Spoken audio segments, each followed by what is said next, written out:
se navega calmadamente. Hay un capítulo maravilloso en la Biblia que nos dice cómo enfrentar las tormentas de la vida. Quizás las enfrenta ahora mismo o navega calmadamente. Mas le prometo, este mensaje le hablará a su corazón. Deseo que usted escuche atentamente. Tome la palabra de Dios y por favor busque conmigo el libro de Hechos, capítulo 27. Si usted sabe algo acerca del libro de Hechos, sabe que este libro es una narrativa. Relata cómo la iglesia primitiva empezó a extenderse y describe los viajes misioneros del apóstol Pablo. Y en Hechos capítulo 27 narra del apóstol Pablo a bordo de un barco. Y ese barco navega directamente a la boca de una tormenta feroz. Este menciona cómo Pablo pasó por esa tempestad, cómo Pablo enfrentó la tormenta. De eso es lo que deseo hablarle hoy, de enfrentar la tormenta. Me fascina el capítulo 27 del libro de los Hechos, y he predicado de este de vez en cuando, porque al abrir la Biblia allí puede usted oler el aire salado del mar. En esta historia particular, antes de dar inicio, quiero recordarle que el apóstol Pablo es un prisionero. Él es un preso por predicar el evangelio de Cristo, y las autoridades lo estaban trasladando a Roma para ser juzgado. A propósito, Pablo abordó esta nave como prisionero, pero descubriremos que poco tiempo después era el capitán. Sabe, Pablo era diferente a la mayoría de nosotros. Muchos vemos dificultades en toda oportunidad. El apóstol Pablo veía oportunidad en cada dificultad. Usted lo ponía en prisión, pronto terminaba siendo el carcelero. Él cantaba alabanzas en la noche. Usted lo ponía ante el rey Agripa y él era el demandado. Poco después era el abogado acusador. Él toma toda oportunidad y aplica a esta la palabra de Dios que dice: mas a Dios gracias, el cual nos lleva siempre en triunfo en Cristo Jesús. Y si se encuentra en una tempestad, vamos a estudiar lo que Pablo hizo y entonces ver cómo lo podemos aplicar y aprender cómo enfrentar la tormenta. Por favor, Hechos capítulo 27, empecemos en el versículo 20. Aquí él describe la tormenta: y no apareciendo ni sol ni estrellas por muchos días, y acosados por una tempestad no pequeña. Eso simplemente significa que la tempestad era grande. Acosados por una tempestad no pequeña, ya habíamos perdido toda esperanza de salvarnos. Tal vez así es como está usted. Se encuentra en medio de una tormenta terrible y toda esperanza parece desvanecerse. Entonces Pablo, como hacía ya mucho que no comíamos, puesto en pie en medio de ellos, dijo: habría sido por cierto conveniente, oh varones, haberme oído, y no zarpar de Creta tan solo para recibir este perjuicio y pérdida. Pero ahora os exhorto a tener buen ánimo, pues no habrá ninguna pérdida de vida entre vosotros, sino solamente de la nave, porque esta noche ha estado conmigo el ángel de Dios, de quien soy y a quien sirvo, diciendo: Pablo, no temas. A propósito, alguien me dijo, no las he contado yo, que por lo menos 365 veces encontramos en la Biblia la frase no temas, una vez por cada día del año, diciendo: Pablo, no temas, es necesario que comparezcas ante César, y he aquí, Dios te ha concedido todos los que navegan contigo. Por tanto, oh varones, tened buen ánimo, porque yo confío en Dios que será así como se me ha dicho. Bien, existen básicamente tres cosas. Quiero que usted vea al estudiar este pasaje de las Escrituras hoy. Primero, la razón para estas tormentas. Segundo, deseo que vean la reacción de la gente cuando se encuentra en medio de las tormentas. Personas buenas y personas malas, piadosas y ateas. Y tercero, quiero que vean el resultado de la tormenta, lo que ésta hace en las vidas de los creyentes y en las vidas de los que no conocen al Señor. Algunos realmente pueden identificarse con esto. Muchas veces estamos en medio de torbellinos que no hemos creado. En ocasiones los niños se meten en problemas debido a sus padres. Es decir, los pequeños nacen y sus padres son impíos o padres imprudentes, y ellos son arrastrados en una tormenta debido a sus padres. A veces nos encontramos en dificultad debido a las autoridades sobre nosotros. A veces, amigos, la nación se ve en tormentas debido al mal liderazgo, a causa del mal liderazgo. Y en ocasiones, el Congreso o el presidente o los jueces pasan leyes y reglas, y nosotros estamos a bordo del barco del Estado, y nos vemos navegar rumbo a juicio. Decimos, desearía poner mis manos en el timón. Deseamos de algún modo poder hacerlo, pero navegamos a bordo de la nave del Estado. Somos prisioneros en como lo era el apóstol Pablo, quien realmente no quería zarpar. Por favor, miremos los versículos 9 y 10. Y habiendo pasado mucho tiempo y siendo ya peligrosa la navegación. Hay cierta temporada en el Mediterráneo, sobre todo en aquellos días en que usted no navegaba. Por haber pasado ya el ayuno, Pablo les amonestaba diciéndoles: varones, veo que la navegación va a ser con perjuicio y mucha pérdida, no solo del cargamento y de la nave, sino también de nuestras personas. El apóstol Pablo tenía su radar espiritual. Él estaba diciendo: no naveguen, no naveguen, no naveguen. Más de nuevo, el asunto estaba fuera de las manos de Pablo. No había realmente mucho que él pudiera hacer. Versículo 11. Pero el centurión daba más crédito al piloto y al patrón de la nave que lo que a Pablo decía. Usted tiene a un hombre de negocios. Él es el dueño de la nave. Es un magnate de la navegación. Motivado por la ganancia, llevado por la sabiduría humana. Así que por un lado tiene al hombre de Dios y por el otro al hombre mundano. Y el centurión tiene que tomar una decisión. Entonces dice: bueno, no voy a atender al fanático religioso. No voy a obedecer al prisionero. Escucharé al hombre que es obviamente un hombre exitoso. Él es el dueño de esta nave. Y anuncia que van a zarpar. Existen formas de hundir un barco. Aún sucede hoy día. Estas son las razones de las tormentas de la vida. Hablemos un poco acerca de la reacción a las tormentas de la vida. ¿Cómo reacciona la gente? Bien, leamos el versículo 14 al 21. Pero no mucho después dio contra la nave un viento huracanado llamado Euroclidón. Y siendo arrebatada la nave, y no pudiendo poner proa al viento, nos abandonamos a él y nos dejamos llevar. ¿Qué significa eso? No podían controlarla. El viento controlaba el buque. Y se dijeron: no podemos ir en esta dirección ni en la otra. Simplemente eran aventados por la tormenta. ¿Qué es lo que le sucede a un hombre impío cuando se ve frente a la tormenta? Bien, se deja llevar por el viento. Lo que quiero decir es que hay sueños frustrados. El capitán del barco, el dueño y el centurión no eran tan fuertes como pensaban. La Biblia dice que no pudiendo poner proa al viento, lo he visto pasar muchas veces. Esas personas, esos magnates sabelotodos dicen: dejen que venga la tormenta. Y luego se encuentran siendo arrebatados por vientos que no pueden controlar, a merced de fuerzas que no pueden entender o vagamente comprenden. Van a bordo de un buque inestable. Y entonces ellos pierden la esperanza. Por favor, leamos el versículo 29 de este mismo capítulo. Y temiendo dar en escollos, echaron 4 anclas por la popa y ansiaban que se hiciese de día. Oh, si tan solo hubiese luz, si supiéramos qué hacer. Ellos rechazaron la luz de Dios y ahora se encuentran en la oscuridad. Verá, escuchen, los marineros de aquella época no tenían la instrumentación moderna actual. Ellos navegaban por medio de las estrellas, del sol, la luna, la tierra, la costa.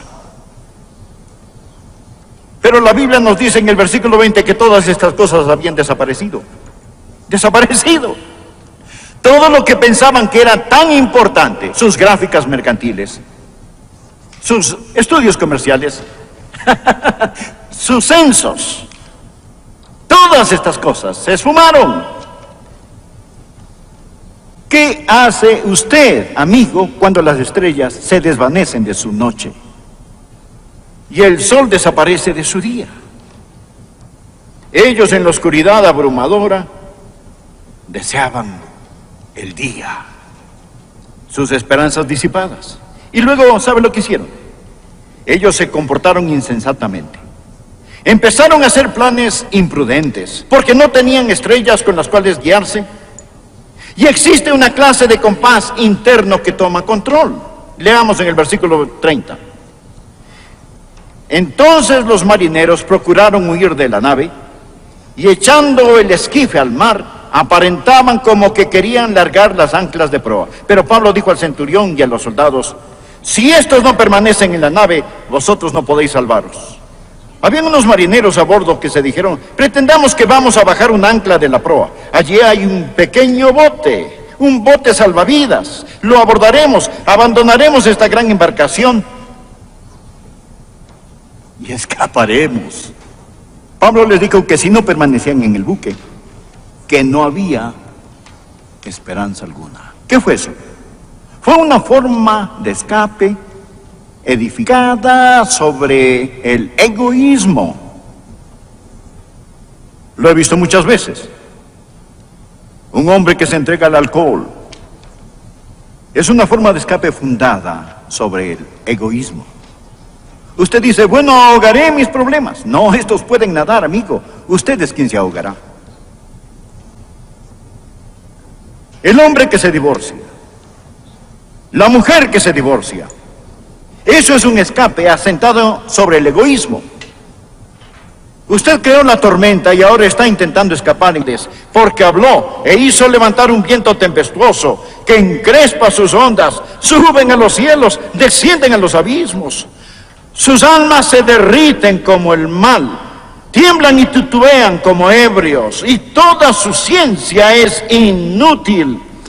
Entonces claman a Jehová en su angustia, y los libra de sus aflicciones. Cambia la tempestad en sosiego, y se apaciguan sus ondas. Luego se alegran, porque se apaciguaron, y así los guía al puerto que deseaban. ¿Qué diferencia entre la reacción de los que conocen al Señor y los que no conocen al Señor cuando están en una tormenta? Quizás si usted está en este instante en una tormenta, desee leer este salmo, le será de gran bendición, el Salmo 107. Ahora, veamos lo último rápidamente. Hemos hablado de las razones y de las reacciones a la tormenta. ¿Cuál fue el resultado de la tormenta? Nuevamente leamos el versículo 23. Porque esta noche ha estado conmigo el ángel del Dios de quien soy y a quien sirvo, diciendo: Pablo, no temas. Subráyelo, por favor. Es necesario que comparezcas ante César. Bien, ¿quién era César? Él era el emperador romano. ¿Dónde vivía? En Roma. ¿A dónde se dirigía la nave? Hacia Roma, hacia Italia. Y Dios le dijo a Pablo: ahí es hacia donde te diriges. Amigo, escúcheme. Dios tenía un plan, y el plan de Dios era llevar a Pablo a Roma. En Hechos 23, versículo 11, Dios le reveló a Pablo: es necesario que testifiques también en Roma. Sin lugar a discusión, Dios lo predeterminó. En Hechos 28, versículo 14, después de este capítulo 27, dice: y luego fuimos a Roma. Escúcheme, no sé de una mejor ilustración en la palabra de Dios que muestre la soberanía divina y la responsabilidad humana al mismo tiempo. ¿Era el plan de Dios que ese buque zarpara? No. Dios le dijo a Pablo con el radar espiritual: no naveguen. Ese no era el plan de un Dios amoroso. Pero ¿detuvo eso el plan final de Dios? Rotundamente no. ¿Qué viajaba en esa embarcación? Bien, Pablo iba en esa nave, le diré qué más iba en ese barco. Efesios, Filipenses, Colosenses viajaban en esa nave. Y le diré qué más, el Evangelio de Lucas y el libro de los Hechos. Y le diré qué más, la voluntad soberana del Dios Todopoderoso. Y toda decisión errónea que ellos pudieron haber tomado no pudo cambiar la voluntad de Dios. ¿No es asombroso? Donde Dios no gobierna, Dios se enseñorea. Ha volado en uno de sus grandes aviones para ir a otro continente, quizás un 747. Usted puede dormir, comer, tomarse un refresco o un café, lo que quiera. Pero amigo, mientras usted toma esas decisiones pequeñas, ese avión simplemente se dirige a un determinado aeropuerto. Es decir, hay un piloto que vuela ese avión. Existe un plan predeterminado que está trasladando ese avión, en el cual va a bordo hacia ese aeropuerto. Y usted dirá, bueno, estoy tomando decisiones, pero al mismo tiempo hay otro que dice, mi hijo un día será como mi hijo el Señor Jesús. Y todo el infierno no puede impedirlo. Estamos predestinados a llegar a ser a la imagen del Hijo de Dios.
La iglesia antigua, la iglesia maravillosa, la iglesia fundada por el Señor Jesucristo, a veces toma tantas decisiones equivocadas, fallamos tanto, hacemos cosas que no deberíamos hacer como iglesia. Hablo de la iglesia en general. Mas ¿sabe lo que Jesús dijo? Jesús aseguró, sobre esta roca edificaré mi iglesia y las puertas del Hades no prevalecerán contra ella. Dios está edificando para sí mismo una esposa y todo el infierno no puede detenerlo. Ni todos los gobernantes de este mundo, ni todas esas personas que están en contra de nuestro Señor Jesucristo. Lee el Salmo 2. Todos establecen sus reglas, sus leyes contra nuestro Señor. No lo quieren, no quieren sus mandamientos, no quieren su palabra ni su moralidad.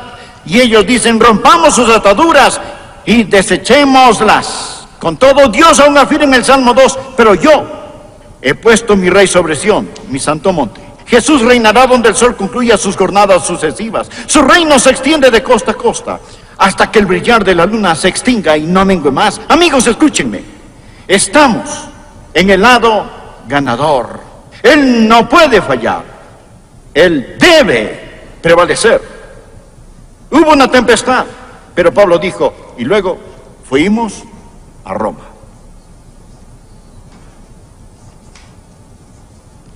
Pablo dijo, tened buen ánimo, yo confío en Dios.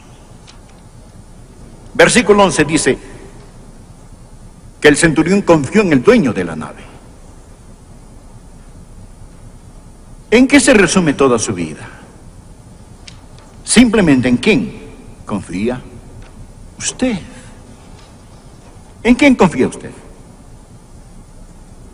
Pablo dijo, yo confío en Dios. No comete el error de confiar en la persona equivocada.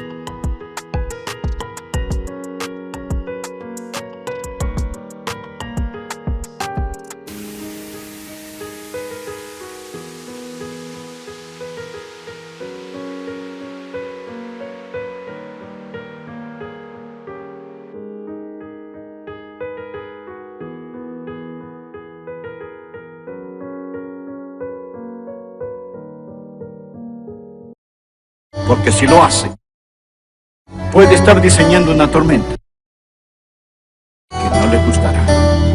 Inclinemos nuestro rostro en oración. Amigo, sé que se encuentra en una tempestad o en un mar tranquilo. Usted necesita al Señor Jesús. Por favor, ore. Señor Jesús, entra en mi corazón y mi vida. Cuando las tormentas de la vida azoten, ponte a mi lado. Cuando parece que todo está bien, Señor, sé mi gozo y mi fuerza. Ore de corazón. Señor Jesús, te recibo ahora como mi Señor.